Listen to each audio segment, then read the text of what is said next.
Welcome to Influential Entrepreneurs, bringing you interviews with elite business leaders and experts, sharing tips and strategies for elevating your business to the next level. Here's your host, Mike Saunders. Hello and welcome to this episode of Influential Entrepreneurs. This is Mike Saunders, the Authority Positioning Coach. Today we have back with us John Martin with Compass Wealth Strategies, and we'll be talking about roadblocks to a successful retirement. John, welcome back to the program. Thanks, Mike. Nice to be with you again. Yeah, so I want to hear all about roadblocks because I think a lot of people hear, the word roadblocks and retirement and go, I don't want any roadblocks in retirement. So let's identify those things and minimize them as much as possible. So get us started with identifying some of the roadblocks. What would some examples be? And then we'll talk through some of the risks and how to avoid or minimize them. So where do we start? Yeah, I think there's probably 3 or 4 major risks in retirement. I think when a lot of people first retire, they have a lot of time to spend money, a lot more than they used to. And so they tend to spend probably a little more than they should in the early years, which can deplete an asset base or a portfolio, quicker than it should. Certainly taxes is probably the 1 or 2 top risks to a successful retirement. A lot of people think that due to our national debt of $33 trillion and somewhere between $1 million and $2 million of a yearly budget deficit, that taxes are going to have to be higher in the future in order to be solvent. And so, most retirees' assets are in tax deferred accounts like IRAs, 401ks, 403bs, and so on. And those accounts are all going to be fully taxable at ordinary income rates when they make withdrawals and access those accounts in retirement for their income. John, you bring up a huge point right there. The first thing I want to touch on is that time. A lot of people think, retirement, I'm going to have all this time and do all these things. And I don't think they really look at it through the perspective of you're going to have so much more time to spend more money, and it's like, oh, we're going to be able to travel. It takes money. I'm going to be able to play golf more. It takes money. So that's a huge aha. But even more so, if we were to say, hey, at this day and this time and this moment right now, John, what are taxes going to be in the next 5 or 10 years? Nobody knows. But the indicators are pointing to the fact that what you just said, because we can look to the deficit and it's not getting any better. We know that the only way to make the deficit close the gap and get smaller and smaller is either A, stop government spending, which we know won't happen, or B, you got to raise taxes or get taxes to close that. So since we know that, most probably taxes are not going to be going down anytime soon. And then it almost makes you feel like you're in a ticking time bomb if you've got a large percentage of your retirement tied up in tax deferred accounts, because the minute that those trigger, here comes taxes. And then if taxes are at a higher level than they are right now, then there's got to be something you can do about it. So I just wanted to comment real quick on those 2 T's, time and taxes. So when someone says to you, well, how do I, I'll deal with the time, I'll keep my spending down, that's fine, because that's wonderful. But what do you do when someone goes, man, I follow your logic there. How do I make sure that my taxes are as low as possible on these qualified accounts? Well, you got to try to, as much as possible, convert them into tax-free accounts like Roth IRAs, some annuities, high cash value life insurance. Those are all tax-free accounts, and it might make sense to pay taxes today over time, over a 5 to 7 year period, and convert some of those deferred assets to tax-free assets. So you can get as close to a zero tax bracket as possible when you retire. People talk about investment diversification, which is very important, but tax diversification is also probably just as important. Having the right amount in tax deferred accounts, tax-free accounts, and taxable accounts, the right amount can get you very close to a zero tax bracket in retirement. And you mentioned 5 to 7 years. I know it's different for everybody, but it makes me think of a question. So how would you respond to a client asking this question? Okay, John, I recognize the strategy there. So let's go ahead and pay taxes on these chunks of, we can't take it all out at once, but if we can start taking it out sequentially, let's pay taxes now at the known rate, because if taxes go up in the future, I want to pay them on the lower rate. Great. Well, and let's just pick a number, $50,000. If I took $50,000 out this year, I'm going to pay taxes on that amount of money. So really, I might want to take out more than 50 so that I've got it to pay the taxes. Is 5 to 7 years ahead of retirement enough time? What should be thought of that way to make sure? And I guess it also depends on the amount of money you have in your accounts to do that strategy, if it makes sense. Well, if you're 5 to 7 years before retirement, that would be an ideal time to start. But just as important, if you're younger than that, have got a longer time horizon before retirement, try to get as much as your retirement contributions into a Roth 401k. A Roth 401k is an ideal strategy. So you're going to pay taxes today on those contributions, but they'll grow tax-free and they'll come out tax-free, and you can contribute quite a bit to those. And not all employers offer Roth 401ks, and so depending on your, where you work and so on.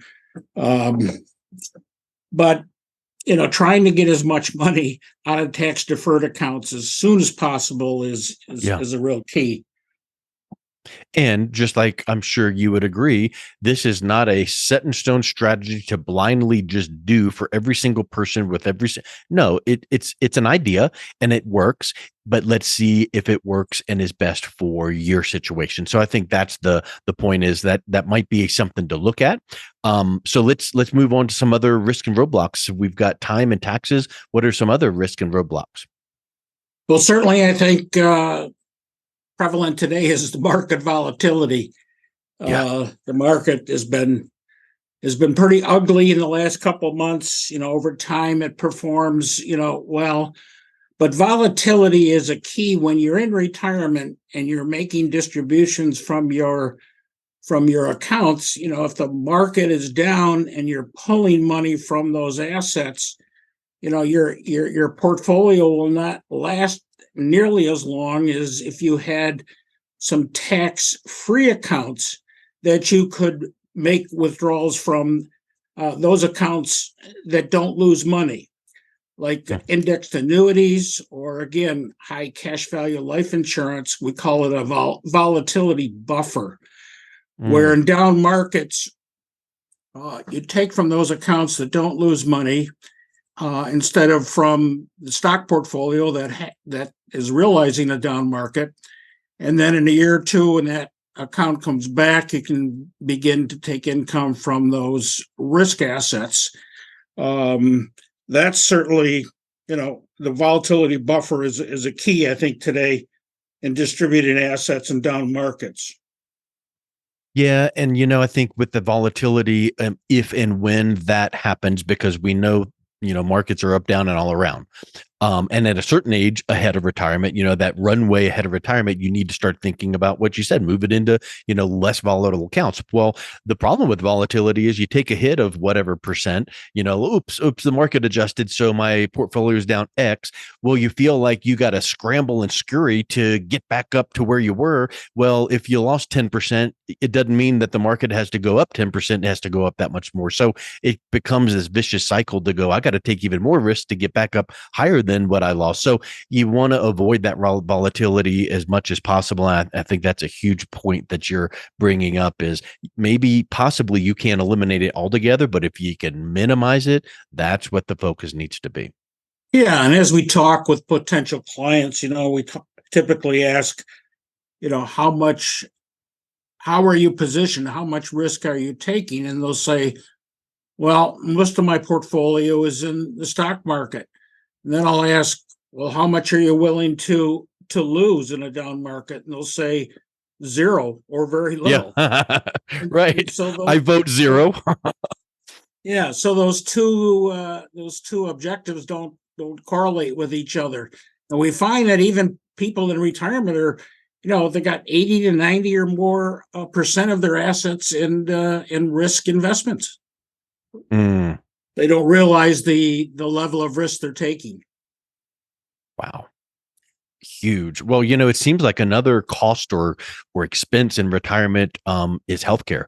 And I know, similar to what we just talked about with taxes, nobody knows what's going to happen. Nobody, we don't control it, but we do know that healthcare is a broad, kind of scary topic that, the care itself changes, the cost itself changes. So how do you plan for healthcare costs during retirement? Well, certainly you have to have the right type of medical insurance, whether it's, most people are on Medicare when they reach age 65 and older, and they have a supplement plan to pay for the things that the Medicare plan doesn't. And so those can be, those are expensive. There's another item that many people are not aware of, and it's called IRMA, IRMAA. Are you familiar with that, Mike? I've heard it before, but I couldn't define what it is. So I'm glad you brought it up. Yeah. Let's hear what that is. Yeah, and almost nobody out there in the public know what IRMA or even aware of what IRMA is. It's a surcharge on top of your Medicare Part B and Part D premiums for having too much income, taxable Oh, income.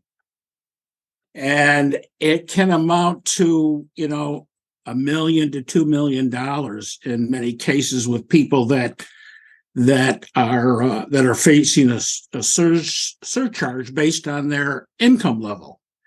And all income levels count. Distributions from deferred accounts, rental income, dividends, interest. They all count towards that IRMA base, which will yeah. determine if you're going to be charged an additional premium. And so we have a report that we can provide people that shows them if they're going to face an IRMA charge on top of their Medicare Part B and D, and some solutions to reduce that dramatically. And again, that involves in getting money out of taxable accounts as much as possible. Yes. Well, I think that is huge. And the point is that comes to my mind is, oh, I can just Google that. Good luck. Nobody can disseminate all the accurate, relevant for your situation from Google. So I think that all of Right. these points are like, they should be aha moments like, ooh, yeah, taxes. Ooh, volatility. Ooh, healthcare. What do I do? How about another big one that I can think of is inflation. You can't control that, but we know it's similar to volatility where sometimes inflation is up, down, and all around. So talk a little bit about inflation concerns. Well, yeah, we're certainly in an inflationary environment. Currently it's come down somewhat over the last year. It's not rising as fast, but it's still with us. A lot of people think it's going to continue for quite some time. And so, again, you've got to have assets that will earn more than the inflation rate after tax, after the tax liability, to compensate for those increased prices and cost that we all use and want, every day. And that may be high dividend, stocks or stock funds. It could be indexed annuities that typically average, well above the inflation rate, and the same with high cash value life insurance. And also going Yep. back to the healthcare, long-term care is certainly an issue too that many people don't think about, that can really ruin an ideal retirement. When you think about home health care or assisted living facilities or nursing home facilities, those are very expensive items.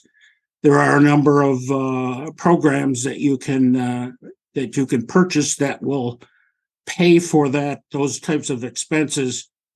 But ideally, if you never need those services, you get your money back from it. So it's either a life policy or an asset-based long-term care policy that can pay for those expenses, but not lose the money if you don't use it or need it.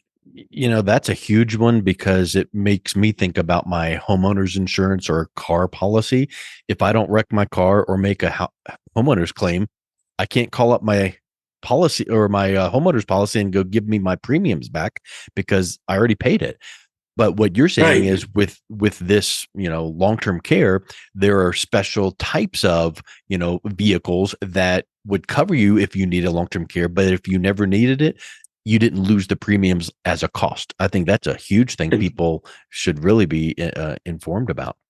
Yeah, definitely. And, the bottom line is my practice here as a Institute of Financial Wellness certified professional, we can really help people provide clarity and confidence with a customized retirement roadmap as a certified professional is kind of the bottom line here. Well, I think that's a great point to wrap up with, John, because like we've said a few times, it's like, how would this work for me? Should I convert this, or how do I handle volatility? How do I lower taxes? There's so many questions swirling around in people's head because everyone is different. Everyone's situation is different. And the common pre-retiree don't know how to make these decisions. So if someone was interested in learning more and then reaching out and connecting with you to see how some of these could affect their retirement and plan for them ahead of time, what's the best way that they can reach out and connect with you? They can go to my website, which is compasswealthstrategies.net, or they can give me a call at 716-823-1869. And Excellent. Yeah, that's the best way. Excellent. And I will make sure also to have the links to your website in the show notes. Well, John, thank you so much for coming on today. It was a real pleasure talking with you again. All right. Thank you, Mike. Been my pleasure. You've been listening to Influential Entrepreneurs with Mike Saunders. To learn more about the resources mentioned on today's show or listen to past episodes, visit www.influentialentrepreneursradio.com.